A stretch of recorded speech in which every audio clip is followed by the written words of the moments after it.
মাঝে মধ্যে মুসলমান হয়েও মিথ্যা কথা অনেকে বলি।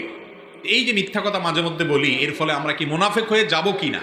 এর উত্তর হলো, যদি মুনাফেকের মার্কা কোনো মুসলমানের মধ্যে থাকে, তাহলে সেই মুসলমান এজ এ মুসলমান ভালো মুসলমান থাকে না, কিন্তু তাই বলে তিনি বড় মুনাফেক, যেটার ফলে মানুষ ইসলাম থেকে বের হয়ে যায়, সেই মুনাফেক হয় না।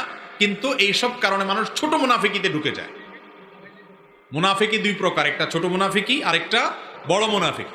ছোট মুনাফিকি হলো মুসলমান হয়েও অমুসলমানের কাজ করা, মুসলমান হয়েও মুনাফিকের কাজ করা, অন্তরে ঈমান ঠিক আছে কিন্তু কাজে উল্টাপাল্টা আছে, এটা হলো ছোট মুনাফিক।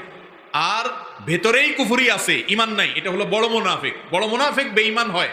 তো আমরা যদি আল্লাহ না করুক মাঝে মধ্যে মিথ্যা কথা বলা হয়ে যায়, ওয়াদার খেলাফ হয়ে যায়, তাহলে মুনাফিকের মার্কা এসে গেল, কিন্তু এখনো পরিপূর্ণ কাফের হয়ে যাই নাই।